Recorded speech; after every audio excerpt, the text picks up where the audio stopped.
Legal knowledge ఉన్న వ్యక్తి, ఒక లీగల్ అడ్వైజర్, స్వచ్ఛంద సంస్థ నుంచి ఎన్జిఓ, ఒక గవర్నమెంట్ వెల్ఫేర్ ఆఫీసర్ గారు ఉంటారు ఇక్కడ. వారి ఈ 5గురు కూడా ఇక్కడ ఈ లోకల్ కమిటీ ద్వారా లోకల్ కమిటీలో కూర్చొని ఇటువంటి డిస్ట్రిక్ట్ కలెక్టర్ గారికి పంపించాలి. ఇక్కడ నుంచి అవి స్టేట్కి వెళ్తాయి. సో మీకు ఒక ఉదాహరణకి 2-3 కేసెస్ గురించి, ఒకవేళ బయటకి ఆ ఫిర్యాదు పేర్లు కానీ ఎవరైనా చెప్తే వాళ్ళకి పనిష్మెంట్ ఉంటుంది. అంతేకాకుండా మహిళలు దాన్ని మిస్యూజ్ చేసినా పనిష్మెంట్ ఉంటుంది. ఒక 2-3 ఉదాహరణలు చెప్తా. ఎడ్యుకేషన్ ఇవ్వడం జరిగింది. ఆ అమ్మాయికి వేరే అతనికి సారీ చెప్పి, దీంట్లో ఒక విషయం ఉంది, ఫిర్యాదు ఇచ్చిన వ్యక్తి సారీ చెప్పి ఈ ఒప్పుకొని ట్రాన్స్ఫర్కి పెట్టుకుంటే, అంటే అక్కడ నుంచి వెళ్ళిపోతే ఆ అమ్మాయి ఒప్పుకుంటే అది అంతవరకు ఆ రిపోర్ట్ వేధిస్తున్నారని చెప్పి వాళ్ళకి ట్రాన్స్ఫర్ చేయడం జరిగింది. 3 నెలలు లీవ్ దొరుకుతుంది. అక్కడ ఉండలేని పరిస్థితిలో పని చేయలేదు కాబట్టి దాని తర్వాత వాళ్ళకి సాల్వ్ చేయడం జరిగింది. కాబట్టి ఎవరు కూడా తప్పకుండా తనకి ఏదైనా వేదన జరిగితే బయటకు వచ్చి ఆ ఇంటర్నల్ కమిటీ చెప్పి మీ ప్రాబ్లమ్స్ సాల్వ్ చేసుకోవచ్చు. నాకు ఈ అవకాశం, ఈ షీట్ పోర్టల్ సంబంధించి మన డిడబ్ల్యూఓ గారు మీకు కంప్లైంట్ ఎక్కడ ఇవ్వచ్చు, ఎలా ఇవ్వచ్చు అని చెప్తారు. ఇప్పటి వరకు మనకు ఇంటర్నల్ కమిటీస్ కూడా చాలా మటుకు కాన్స్టిట్యూట్ అయినాయి. పోలీసులు కూడా అప్రోచ్ అవ్వాల్సి వస్తుంది. సో ఆ విషయాలన్నీ కూడా మేడము వీళ్ళందరూ చెప్తారు. కాకపోతే నేను మళ్ళీ కోర్టుకి వెళ్ళిపోవాలి కాబట్టి మీ అందరితో మాట్లాడేసి వెళ్ళిపోవడానికి నేను ముందు మాట్లాడుతున్నాను. సో అందరికీ నమస్కారం. మేడం వాళ్ళు ఇద్దరు చెప్పినట్టు మనకి ఇప్పుడు మహిళలు అన్ని రంగాల్లో కూడా ముందుకు వస్తున్నారు. మహిళలు ఉద్యోగాలు కానివ్వండి, బిజినెస్ కానివ్వండి, రకరకాల రంగాల్లో వాళ్ళ ప్రావీణ్యాన్ని వాళ్ళు ప్రదర్శించడం జరుగుతుంది. ఉద్యోగాలు అయితే చాలామంది చాలా కంపెనీస్లో కానివ్వండి, ఇండస్ట్రీస్ కానివ్వండి, ఇప్పుడు షాపింగ్ మాల్స్, గవర్నమెంట్ ఎంప్లాయీస్ ప్రతి దగ్గర మహిళలు పనిచేస్తున్నారు. అయితే అంతర్లీనంగా ఎక్కడో దగ్గర ఈ సెక్షువల్ హెరాస్మెంట్ అన్నది నడుస్తూనే ఉంటుంది. లేదు అని మనం చెప్పలేము. ఎవరైనా చెప్పగలరా? మీ దగ్గర డిపార్ట్మెంట్స్లో లేదు, అసలు మా దగ్గర సెక్షువల్ హెరాస్మెంట్ అనేది లేదు అనేది ఇక్కడ various shopping malls, various departments నుంచి వచ్చిన వాళ్ళు ఉన్నారు. ఎవరైనా చెప్పగలరా లేదని? సో అది ఒక భాగంలాగా అయిపోయింది సెక్షువల్ హెరాస్మెంట్ అనేది. కానీ దాన్ని మనం ఎందుకు భరించాలి? అందరం ఎవరి అవసరాలకి తగ్గట్టుగా వాళ్ళు, ఎవరి స్థాయికి తగ్గట్టుగా వాళ్ళు ఉద్యోగాలు చేసుకుంటున్నాం. మీరైనా మేమైనా అందరం ఉద్యోగస్తులమే. మనం పనిచేసే ప్లేస్లో మనకి ఆ సేఫ్టీ సెక్యూరిటీ అనేది ఉండాలి. ఇవ్వాల్సిన బాధ్యత మన యజమానులకి ఉంటుంది. మేడం వాళ్ళు చెప్పినట్టు ఇంటర్నల్ కమిటీస్ అనేవి అందుకే కాన్స్టిట్యూట్ చేయాలి. ఇప్పటి వరకు మీ స్టోర్స్లో కానివ్వండి, మీ ఆఫీసుల్లో కానివ్వండి, ఇట్లాంటి కమిటీస్ చేయకుండా ఉంటే ఖచ్చితంగా అది చేయించే ఏర్పాటు ఇప్పుడు మేము చేస్తాము. అంటే అన్ని డిపార్ట్మెంట్స్ నుంచి ఇన్ఫర్మేషన్ తీసుకొని ఇట్లాంటి కమిటీస్ చేసి ఉంటే ఎవరెవరు మెంబర్స్ అనే ఇన్ఫర్మేషను చేయకపోతే ఇప్పుడైనా సరే ఈ కమిటీస్ కాన్స్టిట్యూట్ చేసి మాకు రిపోర్ట్ చేస్తే ఇవన్నీ హైకోర్టుకి పంపించి అక్కడ నుంచి కూడా అవసరమైన ఇన్స్ట్రక్షన్స్ తీసుకోవడానికి మా ప్రయత్నం మేము చేస్తాం. సో ఈ ముందు మేడం చెప్పినట్టు ఖచ్చితంగా మీరు ధైర్యంగా రిపోర్ట్ చేయాల్సి ఉంటుంది. మనం ధైర్యంగా రిపోర్ట్ చేయండి, మనం భయపడినంతకాలం ఎదుటి వాళ్ళు భయపెడుతూనే ఉంటారు. సో ఒక్కసారి మనం ధైర్యంగా రిపోర్ట్ చేస్తే దాని కాన్సిక్వెన్సెస్ వేరే ఉంటాయి. అండ్ ఎవరు రిపోర్ట్ చేశారు, విషయం ఏంటి అనేది అయితే పూర్తిగా కాన్ఫిడెన్షియల్గా ఉంచడం జరుగుతుంది. మీ పేర్లు కానీ వివరాలు కానీ ఎక్కడ బయటికి రాకూడదు, రానివ్వరు. కాబట్టి ఎవరైనా ఇబ్బంది పడుతుంటే, అంటే ఇబ్బంది పడుతూ పనిచేయాల్సిన అవసరం లేదు అని చెప్పడం ఈ యాక్ట్ యొక్క ఉద్దేశం. యాక్ట్ మీకు అందరికీ ఆ విధంగా సహాయ సహకారాలు అందిస్తుంది. కాబట్టి యాక్ట్ గురించి అందరూ అర్థం చేసుకోవాలి. ఇంకా మిగతా అంటే దీని గురించి ఎక్కువ వివరాలు మన డిడబ్ల్యూ మేడం, సిపి మేడం వీళ్ళందరూ చెప్తారు. అయితే మీరందరూ ఇక్కడ ఇంతమంది ఉన్నారు కాబట్టి మీరందరికీ కూడా వివిధ రకాలైన చట్టాల పట్ల అవగాహన కూడా ఉండాలన్న ఒక ఉద్దేశంతో ఇంతమందికి ఒక్క దగ్గర అసెంబ్లీ అయ్యారు. కాబట్టి నేను మనకు అసలు ఏమేమి చట్టాలు ఉన్నాయి, మహిళలకి ఎట్లాంటి చట్టాలు అందుబాటులో ఉన్నాయి అనేది కూడా మీరందరూ తెలుసుకోవాలి కాబట్టి చెప్తున్నాను. మీకు అందరికీ గృహహింస చట్టం ఐడియా ఉండే, ఏదన్నా వేధింపులు ఎదురైనప్పుడు గృహహింస చట్టం కింద మనం కేసు రిజిస్టర్ చేసుకోవచ్చు. అంటే గృహహింస చట్టం ఓన్లీ భర్త వేధిస్తేనే వస్తుందా అంటే కాదు. మనం ఒక హౌస్ హోల్డ్ రిలేషన్షిప్లో ఉన్నప్పుడు ఆ ఇంట్లో భర్త కానివ్వండి, అత్త కానివ్వండి, మామ కానివ్వండి, ఎవరు ఆ కుటుంబ సభ్యులుగా ఉన్నవాళ్ళు ఎవరు వేధింపులు చేసినా కానీ ఈ గృహహింస చట్టం కింద మీరు షెల్టర్ తీసుకోవచ్చు. అంటే భర్త వేధిస్తే ఇంట్లోంచి చేయకుండా ఆర్డర్స్ ఇవ్వడం ఉంటుంది. అట్లాగే పిల్లలు కస్టడీ, వాళ్ళు పిల్లల్ని తీసుకొని పిల్లల్ని కూడా చూడనివ్వకుండా ఉండడం, అలాంటివి చేస్తే పిల్లలు కస్టడీ అడగచ్చు. అట్లాగే మిమ్మల్ని ఇంట్లోంచి వెళ్ళిపోమంటే ఇంట్లో ఉండమనే అధికారము ఇవ్వచ్చు మీకు, లేదంటే మీకు వేరే ఇంట్లో పెట్టి ఆ ఇంటి రెంట్ వాళ్ళు కట్టమని ఆర్డర్ చేసే ఇది కూడా ఉంటుంది. సో గృహహింస చట్టంలో ఇట్లాంటివి చాలా రిలీఫ్స్ ఉన్నాయి. చాలామందికి ఆ విషయం తెలియదు. కొంతమంది అయితే ప్రతి చట్టాన్ని కూడా కొంత శాతం వరకు మనం దుర్వినియోగం చేస్తున్నాం. సో చట్టాలను ఎప్పుడు మిస్యూజ్ చేయకండి. ఎందుకంటే అవి అలా చేస్తే ఏమవుతుందంటే నిజంగా మనకు అవసరమైన వాళ్ళకి ఈ చట్టాలు అందుబాటులోకి రాకపోవచ్చు. ఎందుకంటే ప్రతి వాళ్ళు ఒకళ్ళు ఒక తప్పు కేసు పెట్టారనుకోండి, మనం ఇంకా అదే అనుకుంటాం, ఇందులో ప్రతి కేసు వీళ్ళందరూ ఇట్లాగే చెప్తారు, ఈమెకు కూడా ఏం జరిగి ఉండదు, అలాంటి గృహహింస ఏం జరిగి ఉండదు, ఊరికే తప్పుడు కేసు ఫైల్ చేస్తుందని. అట్లాంటప్పుడు నిజంగా బాధితులకి న్యాయం అందే అవకాశం ఉండకపోవచ్చు. కాబట్టి ఏ చట్టాన్నైనా మనం మన అవసరానికి ఉపయోగించుకుంటేనే అవి కూడా మనకి మంచి చేస్తాయి. అట్లా కాకుండా మిస్యూజ్ చేస్తే ఎవరికి ఉపయోగం లేకుండా అయిపోతాయి. అట్లాగే మన లీగల్ సర్వీసెస్ అథారిటీ ఇక్కడ పెట్టాం మేము 15100. మీకు ఎలాంటి న్యాయ సలహాలు సూచనలు కావాలన్నా కానీ మీరు ఇప్పుడు కోర్టుకు వచ్చి ఏదన్నా కేసులు ఉండొచ్చు, లేకపోతే భూమి తగాదాలు ఉండొచ్చు, ఎట్లాంటి ఇష్యూస్ అయినా, ఫ్యామిలీ ఇష్యూస్ ఉండొచ్చు, కోర్టు దాకా మీరు రాలేకపోవచ్చు.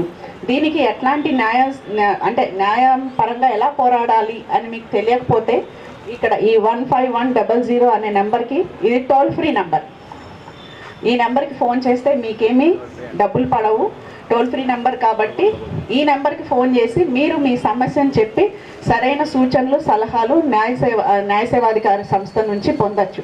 కాబట్టి ఈ నెంబర్ ఒకటి అందరూ గుర్తుపెట్టుకోండి. అట్లాగే ఇప్పుడు మనము రీసెంట్గా ఎక్కువ చూస్తున్న నేరం ఏంటంటే సైబర్ క్రైమ్స్. అందరూ ఆండ్రాయిడ్ ఫోన్స్ అంటే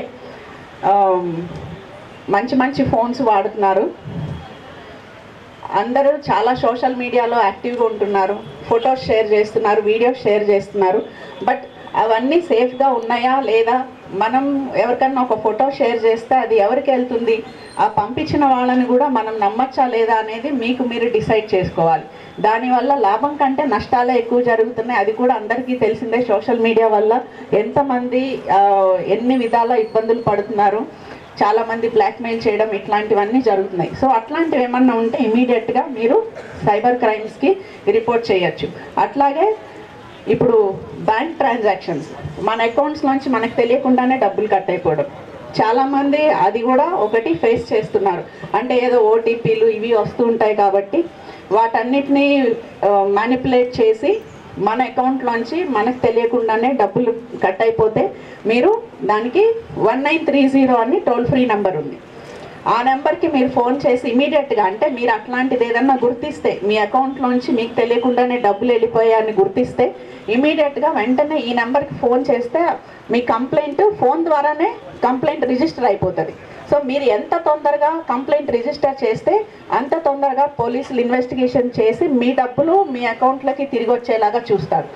అలా ఈ సైబర్ క్రైమ్స్లో ఇలాంటి బాధితుల కేసుల్లో మన నిజామాబాద్ టాప్లో ఉంది. అంటే మన నిజామాబాద్ పోలీసులు అంత బాగా ఇన్వెస్టిగేషన్ చేసి బాధితులందరికీ వాళ్ళ డబ్బులు వెనక్కి ఇప్పించడంలో మనం ఫస్ట్ నిలబడి ఉన్నాం. కాబట్టి అంటే ఇది మీరు ఎంత ఇన్స్టెంట్గా రెస్పాండ్ అయ్యి మీరు రిపోర్ట్ చేస్తే అంత తొందరగా మీ డబ్బులు మీకు తిరిగి వచ్చేస్తాయి. ఇది మీకనే కాదు, మీ ఇంట్లో వాళ్ళకి, మీ కుటుంబ సభ్యులందరికీ కూడా మీరు ఈ టూ నెంబర్స్ 15100 ఒకటి 1930 ఒకటి మీరు కనుక అందరికీ ఈ నెంబర్స్ ఫీడ్ చేసుకోమని చెప్తే ఎప్పుడు ఎట్లాంటి అవసరం వచ్చినా కానీ ఇమీడియట్గా ఈ నెంబర్స్కి ఫోన్ చేసి మీరు తగిన సలహాలు సూచనలు తీసుకోవచ్చు.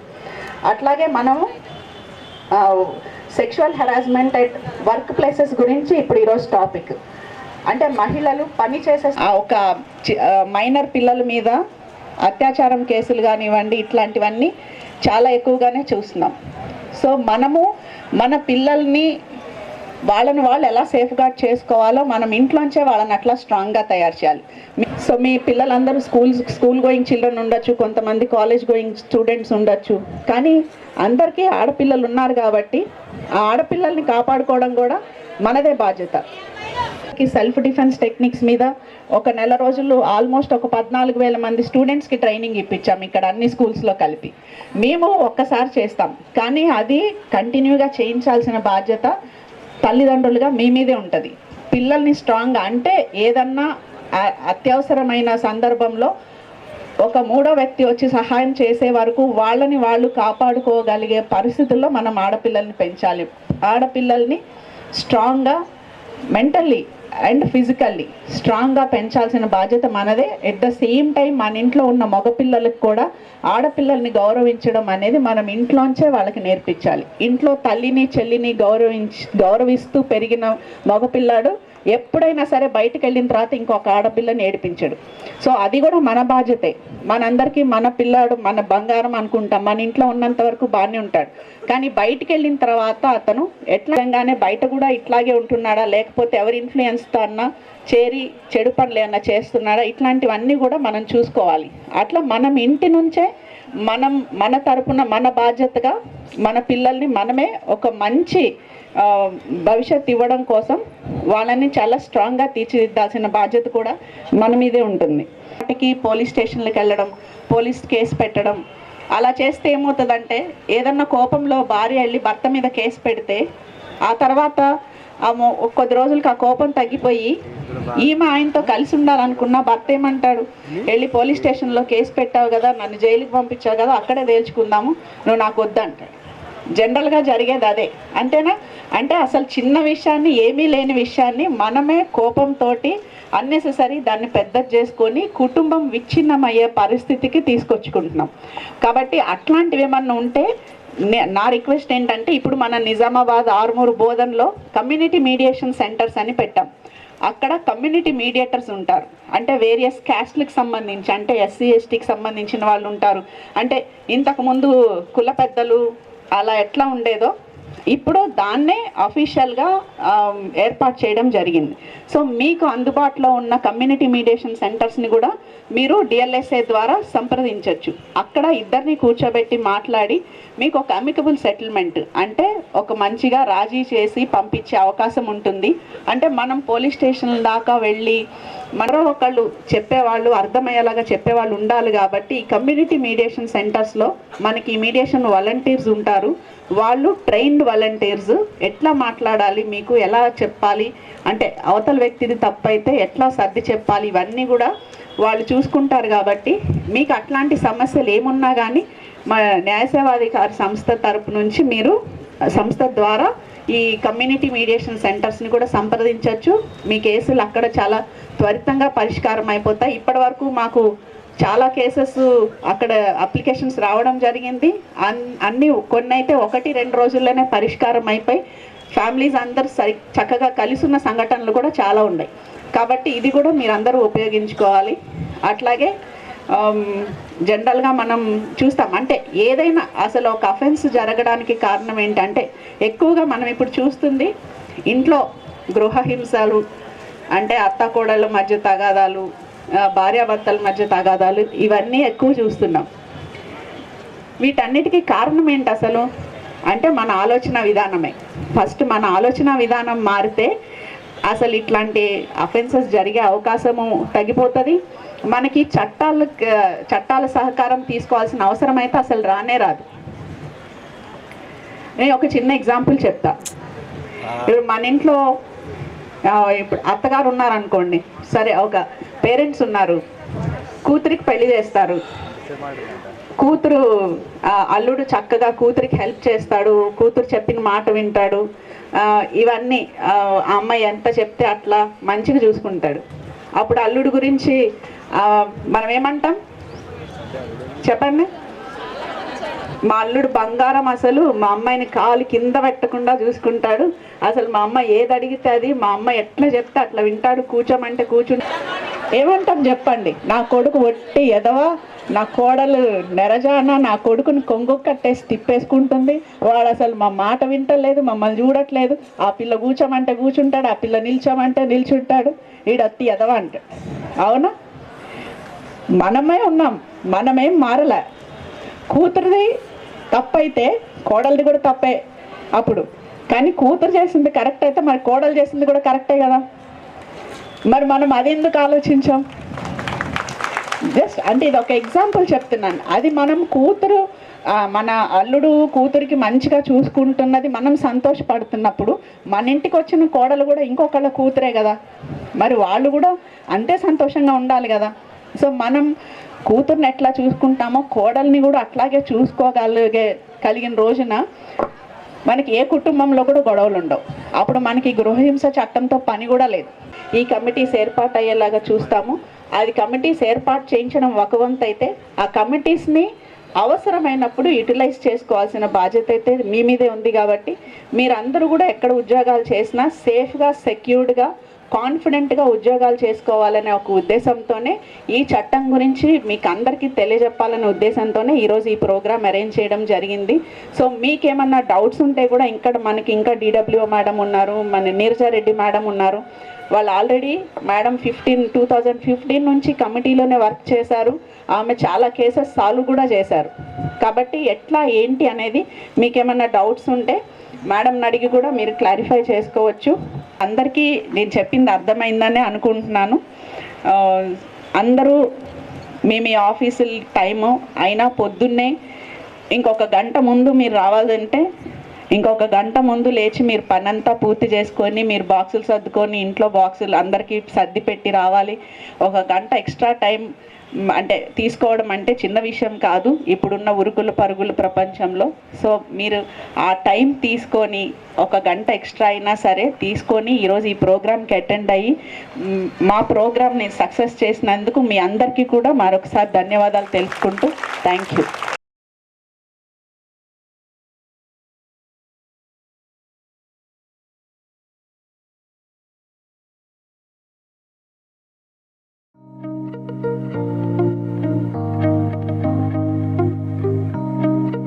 ప్రథమంగా నా నమస్కారాలు తెలియజేస్తున్నాను. అలాగే మన కమిషనర్ ఆఫ్ పోలీస్ వారికి నా నమస్కారము, మన అడిషనల్ జడ్జి గారికి నమస్కారాలు చెప్తున్నాము. అలాగే DLS సెక్రటరీ మన పద్మావత్ మేడం గారికి నమస్కారం. అలాగే మన డిప్యూటీ కమిషనర్ ఆఫ్ పోలీస్ వారికి నమస్కారము. అలాగే అడిషనల్ కమిషనర్ ఆఫ్ పోలీస్ వారికి, పోలీసు సిబ్బంది కార్యాలయం వారందరికీ, అలాగే DLS నుంచి ఉన్నటువంటి వివిధ రిసోర్స్ పర్సన్స్కి, వారి స్టాఫ్కి, అలాగే ఇక్కడ విచ్చేసినటువంటి ప్రతి ఒక్క మహిళా ఉద్యోగమణులకి అందరికీ కూడా, పత్రికా విలేకరులకి ప్రతి ఒక్కరికి పేరు పేరున నా నమస్కారం. నేడు మనము పోస్ట్ యాక్ట్ గురించి 2013లో మనకు వచ్చింది. ఏప్రిల్ 2013లో మనకి యాక్ట్ తయారు చేయబడింది మన సెంట్రల్లో. అయినప్పటికీ అప్పటి నుంచి ఈ పోస్ట్ యాక్ట్ నడుస్తుంది. కార్యాచరణలో ఉంటున్నప్పటికీ కొంతమందికి మాత్రమే ఇది ఈ యాక్ట్ గురించి తెలుసు. మరికొందరికి ఇంకా కూడా ఇది అవగాహనలోనే ఇంకా మనం ప్రారంభ స్థాయిలోనే ఉన్నాము. మన జిల్లా మొత్తంగా నిజామాబాద్ జిల్లాలో ఒక్కొక్క డిపార్ట్మెంట్స్కి మనము ఈ సర్క్యులర్ పంపించడం జరిగింది. ఎన్నోసార్లు మేము మీటింగ్లు కూడా జరిపాము. అయితే మనకి ఎడ్యుకేషన్ డిపార్ట్మెంట్లో ట్రిమెండస్గా 912 ఇంటర్నల్ కమిటీస్ ఉన్నాయి. ఇంటర్నల్ అంటే with in the department committees. అలాగే హెల్త్ డిపార్ట్మెంట్లో 44 కమిటీస్ ఉన్నాయి. ప్రతి PSCs నుంచి కూడా కమిటీస్ ఉన్నాయి. ఎన్ని కంప్లైంట్స్ వచ్చినాయి ఏంటి అన్నది వారు అక్కడి నుంచి దానికి ఒక సపరేట్ టీమ్ ఉన్నారు, టీమ్ ఆఫ్ పీపుల్ ఉన్నారు స్కీమ్ సెక్షన్లో. వారు దీన్ని ఎప్పటికప్పుడు వారి యొక్క న్యాయం చేయడానికి కోసం వారు ఆ రిడ్రెస్ ఆ కంప్లైంట్ యొక్క తీర్మానం చేయడానికి కోసం వాళ్ళ కమిటీ ఉంటుంది. వాళ్ళు ఎంక్వైరీకి వెళ్ళి సంబంధిత అధికారుల ద్వారా ఫస్ట్ వాళ్ళు ఛాన్స్ ఇస్తారు. సంబంధిత అధికారుల ద్వారా కాకుంటే వాళ్ళే కనుక డైరెక్ట్గా వచ్చి ఎంక్వైరీ చేసి విజిట్ చేసి అక్కడ ఉన్నటువంటి న్యాయాలు తెలుసుకొని వారు ఎంక్వైరీ ద్వారా వారికి తగిన డిపార్ట్మెంట్స్ వాళ్ళకే తగిన శిక్ష వాళ్ళకి చట్టరీత్యా చేసుకోవాల్సిన చర్యలన్నీ కూడా వాళ్ళు తెలియజేస్తారు.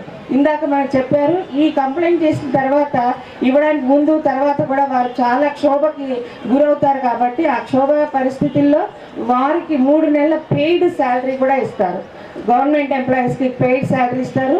అలాగే ఈ ప్రైవేట్ ఫార్మ్స్లో నేను ఉమెన్ అండ్ చైల్డ్ వెల్ఫేర్లో హెచ్ఓడీలను పనిచేశాను ఇదే స్కీమ్ సెక్షన్లో. కాబట్టి మేము చాలామంది ఇన్ఫోసిస్ నుంచి, ప్రైవేట్ కంపెనీస్ నుంచి, కార్పొరేట్ కంపెనీస్కి లక్షలు మేము రెన్యుమరేషన్ ఇచ్చిన పరిస్థితులు కూడా ఉన్నాయి. ఆ అమ్మాయి అడిగితే ఆ అమ్మాయిని తన ఓన్ ప్లేస్ తమిళనాడు నుంచి వచ్చిన అమ్మాయి, ఒక అమ్మాయి హైదరాబాద్లో సెటిల్ అయ్యి జాబ్ చేస్తుంటే ఆ ఇన్ఫోసిస్ అమ్మాయికి నేను మళ్ళీ నా పేరెంట్స్ దగ్గరికి తమిళనాడు వెళ్తానంటే తమిళనాడులో ఇంతకంటే మంచి ప్లేస్లో ఆమెకి ఏర్పాటు చేసే విధంగా వాళ్ళ హెచ్ఓడీస్ ద్వారా కూడా ఏర్పాటు చేశాము. కొన్ని ఎడ్యుకేషన్ డిపార్ట్మెంట్స్లో కొన్ని మేము చాలా వరకు రిడ్రెసల్ చేసాం. ఇవన్నీ కూడా మేము చాలా సీక్రెట్గా ఉంచుతాం. పేరు వివరాలు ఎవరికీ తెలియజేయము. ఆ టీసీ బాక్స్లో వేసిన ప్రతి ఒక్క కంప్లైంట్ కూడా అది మేము అక్కడ ఓపెన్ చేసి చూస్తేనే తెలుస్తుంది, కానీ వేరే పక్క వారికి కానీ పక్క జిల్లా కానీ మరెవరికి ఇతరికి అది తెలియబడదు. సో ఇటువంటి ఇంత సీక్రెసీగా మెయింటైన్ చేసి వారికి న్యాయం చేసేటువంటి అవకాశము కేవలం ఈ పోస్ట్ యాక్ట్లో మాత్రమే ఉంది. ఇదే కాకుండా మనము దీనికి ఇంకొకటి ఏంటంటే ఫేస్ చేసినప్పుడు ముందుగా మీకే పక్కవారికి కూడా అనుమానం వేస్తుంది, ఇది నిజమా కాదా, ఈమె వాంటెడ్లీ ఇస్తుందా అని. ఇటువంటి సిచ్యువేషన్స్ అన్నీ ఉంటాయి కాబట్టి వారు తేరుకుని వాళ్ళకి సపోర్ట్ ఇచ్చి వాళ్ళు టీసీ బాక్స్లో కంప్లైంట్ చేసేటట్టుగా మీరు సహకరించాలి. నెంబర్ 1. లేదా ఎల్సీలోకి ప్రతి జిల్లా కలెక్టరేట్లో ఉన్నటువంటి లోకల్ కంప్లైంట్స్ కమిటీ ఉంటుంది కదా, అక్కడికైనా వారు నమోదు చేసేటట్టుగా చేయాలి. 3వది, ఆమెకి ముందు ఒక మానవతా దృక్పథంతో ఒక సహకారం, ఒక సపోర్ట్, ఒక ఫ్రెండ్లీ నేచర్ తోటి ఆమెతో మాట్లాడాలి. ఇవన్నీ కూడా మనకి యాక్ట్లో ఉంది, మీరు డైరెక్ట్గా కూడా మీరు చూసుకోవచ్చు. TC box from women and child welfare department ఈ వెబ్సైట్ ఉంటుంది. కొంతమంది ఏదైనా పని ఎక్కువ పడ్డప్పుడు, పని ఎక్కువ చెప్పినప్పుడు, తన పై అధికారులు ఏమైనా ఎక్కువ పని చెప్పినప్పుడు, లేదా ఇక్కడ స్టాఫ్ లేదు కాబట్టి నువ్వు వెళ్ళి అది కూడా చేసినా అని కనుక ఆదేశాలు ఇచ్చినప్పుడు వీళ్ళు ఏం చేస్తున్నారు, నన్ను అసల్ట్ చేస్తున్నారు, నన్ను హరాస్ చేస్తున్నారు, అటువంటి కంప్లైంట్స్ వచ్చినవి కూడా ఉన్నాయి మాకు. వారికి కూడా మేము పనిష్మెంట్స్ ఇచ్చాము, వాళ్ళకి కూడా ఫైన్ వేసాము. మాకు కొన్ని డిపార్ట్మెంట్స్లో కొన్ని గవర్నమెంట్ ఆఫీస్ నుంచే మాకు వచ్చినాయి. మేము అటువంటి వారికి కూడా మేము ఫైన్ వేసిన కొన్ని ఇష్యూస్ ఉన్నాయి మా దగ్గర. సో ఈ విధంగా ఉంటుంది కాబట్టి కరెక్ట్గా చూసుకొని ఏదైతే మేము లైంగిక వేధింపు కిందకు వచ్చే అంశాలు ఏమేమి చెప్తున్నామో, సెక్షువల్ అసల్ట్ అని ఏమేమి చెప్తున్నామో అవి మాత్రమే మీరు పరిగణలోకి తీసుకొని వారి మీద చర్య చేసుకునేట్టుగా చేయాలి. TC box one of the మనకి డిపార్ట్మెంట్ నుంచి ఏర్పాటు చేయబడ్డ ఒక ప్రత్యేకమైనటువంటి ఈ ఛానల్ ద్వారా మీరు మీ కంప్లైంట్స్ ఇచ్చుకొని మీరు న్యాయం పొందాలని, అందరూ కూడా ఆత్మస్థైర్యంతో తమ కార్యనిర్వహణ పూర్తి చేసుకోవాలని, చిన్న సమస్య ఉన్న women and child welfare department ప్రతి జిల్లాలో ఉంది. మీరు అక్కడికైనా వచ్చి మీ పర్సనల్గా కూడా రిడ్రెసల్ చేయొచ్చు.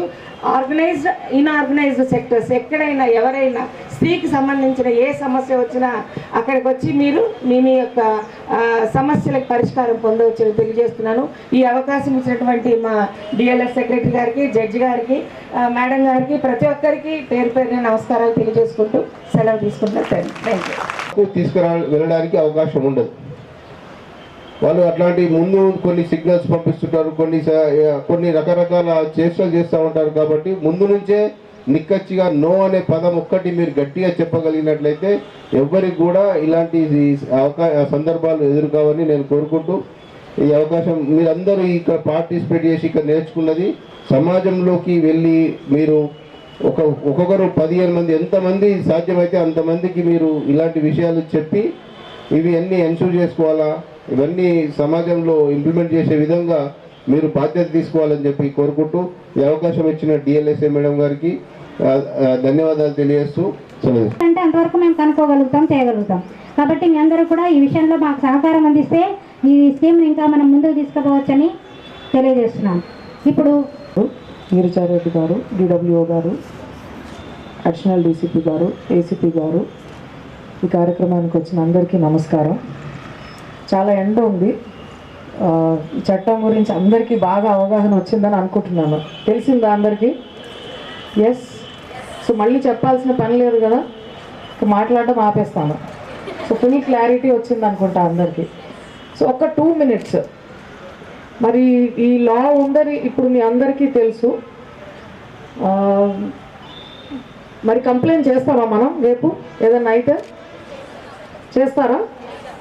మీరు ఒకవేళ చేయడానికి ఏదన్నా హెసిటేషన్ ఉంటే ఏ కారణంతో ఉండొచ్చు అంటే రేపు ఏదన్నా మీకు తెలిసిన వాళ్ళకో ఏదన్నా ఇటువంటి సిచ్యువేషన్ ఎదుర్కొంటున్నారు, వాళ్ళు చెప్తారా చెప్పరా అనేది దేని మీద ఆధారపడి ఉంటుంది?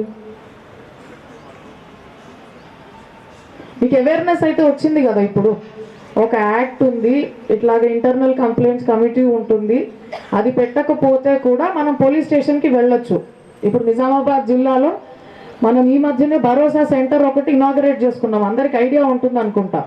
ఇంతకుముందు పోలీస్ స్టేషన్కి వెళ్తే కంప్లైంట్ చేస్తే మనం ఎవరితో మాట్లాడాలో, మన స్టేట్మెంట్ ఎవరు రాస్తారో, అడిగిన ప్రశ్నలే మళ్ళా అడుగుతారేమో, మనల్ని ఇబ్బందికి గురి చేస్తారేమో అని ఒక భయం ఉంటుంది లోపల. ఇప్పుడు జిల్లాలో ఒక భరోసా సెంటర్ ఉంది, మీరు చెప్పదలుచుకున్నవన్నీ అక్కడ ఒక మహిళా అధికారి రికార్డ్ చేస్తారు.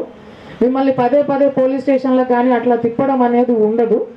మరి మనం ఇంత మంచి చట్టం నిజంగా అమలులోకి రావాలి అంటే మనకి అవేర్నెస్ రావాలి. దానికి programme it's a very good beginning. And ఎవరన్నా కంప్లైంట్ ఇచ్చినప్పుడు మనం ఎంక్వైరీ తొందరగా కండక్ట్ చేయాలి. అంటే పిటిషన్ ఇచ్చిన తర్వాత వాళ్ళని నెలల తరబడి వారాల తరబడి వెయిట్ చేయనీయకుండా అది నిజమా కాదా, నిజమైతే వెంటనే వాళ్ళ మీద యాక్షన్ తీసుకోవాలి. మీరు పనిచేస్తున్న షాప్లో కానివ్వండి, మీ ఆఫీస్లో కానివ్వండి, అక్కడ నుంచి వాళ్ళని పంపించేయడము, డిసిప్లినరీ యాక్షన్ అన్నది తీసుకోవడం జరగాలి. అండ్ మూడవది, మనం కంప్లైంట్ చేయడానికి వెనకాడకూడదు. మనం ఎందుకు వెనకాడతాం? ముఖ్యంగా పరువు పోతుంది, బయట వాళ్ళకి తెలుస్తుంది. రెండు విషయాలు, బయట వాళ్ళకి తెలిసే అవకాశం లేదు. ఎందుకంటే చట్టంలో ఉంది, మీ పేరు మీ ఫోటోలు కానివ్వండి ఏవి కూడా బయటకి చెప్పడానికి వీలు లేదు. పేరు ఇవి బయటకి చెప్తే చెప్పిన వాళ్ళ మీద యాక్షన్ తీసుకోవడం జరుగుతుంది. అంతేకాదు, ఒకవేళ తెలిసింది అనుకుందాం, తెలియకుండా ఉంటుందా పక్క వాళ్ళకి? తెలుస్తుంది. మనం న్యూస్ పేపర్లో రాకపోయినా కూడా చుట్టుపక్కల వాళ్ళకి తెలుస్తుంది. తెలిసిందని అనుకుందాం, తెలిస్తే ఏంటి నష్టం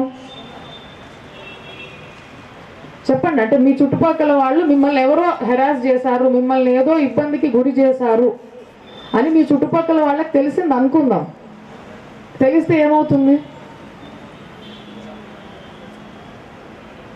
నిజంగా చెప్పండి, తెలిస్తే ఏమవుతుంది? మిమ్మల్ని ఎవరో ఏదో ఇబ్బందికి గురి చేశారు, అది మీ చుట్టుపక్కల వాళ్ళకి తెలిసింది, తెలిస్తే ఏమవుతుంది?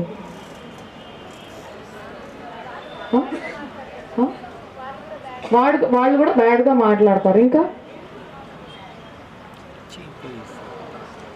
ఇంకా పరువు పోతుందా? పోతుందేమో కదా, పోతుందా? సో ఇప్పుడు ఇప్పుడు ఒక రోడ్ యాక్సిడెంట్ అవుతుంది. యాక్సిడెంట్లో దెబ్బతిన్న వాళ్ళు ఏమన్నా అంటే షేమ్గా ఫీల్ అవుతారా? ఎందుకు? తప్పు చేసింది ఎవరు? బండి నడిపిన అతను కదా. సో ఇప్పుడు మనల్ని ఎవరన్నా హెరాస్ చేస్తే సిగ్గుపడాల్సింది ఎవరు? హెరాస్ చేసిన వాళ్ళు. కానీ రివర్స్ ఉంటుంది, ఇక్కడ మనం సిగ్గుపడతాం, మనం చెప్పకుండా ఉంటాం, మనల్ని ఇంకా ఏదో అంటారని భయపడతాం. దాన్ని సెకండరీ, మీరు చెప్పింది కరెక్ట్, అట్లా అవుతుంది. దాన్ని ఏమంటామంటే ఒక విక్టిమ్ని మనం సెకండరీ విక్టిమైజేషన్ చేస్తాం. అంటే జరిగిన ఇన్సిడెంట్ ఒకటైతే పోలీసుల దగ్గర పోతే మళ్ళీ అదే ప్రశ్నలు అడగడం, ఎంక్వైరీకి పోతే మళ్ళీ ఏమైందో చెప్పు, ఎవరైనా ఉన్నారా, చూసారా, సాక్ష్యం చెప్తారా, ఇట్లా అడిగి మనము ఒక విక్టిమ్ని రెండోసారి విక్టిమ్ని చేస్తాం. సో దాన్ని సెకండరీ విక్టిమైజేషన్ అంటారు. సో అట్లా కాకుండా ఉండడానికి ఇప్పుడు చాలా అవేర్నెస్ వచ్చింది. మహిళలు మాత్రమే ఎంక్వైరీ చేయాలి, తొందరగా ఎంక్వైరీ అన్నది ముగించాలి, యాక్షన్ గట్టిగా తీసుకోవాలి అని చట్టంలోనే ఉంది ఇప్పుడు.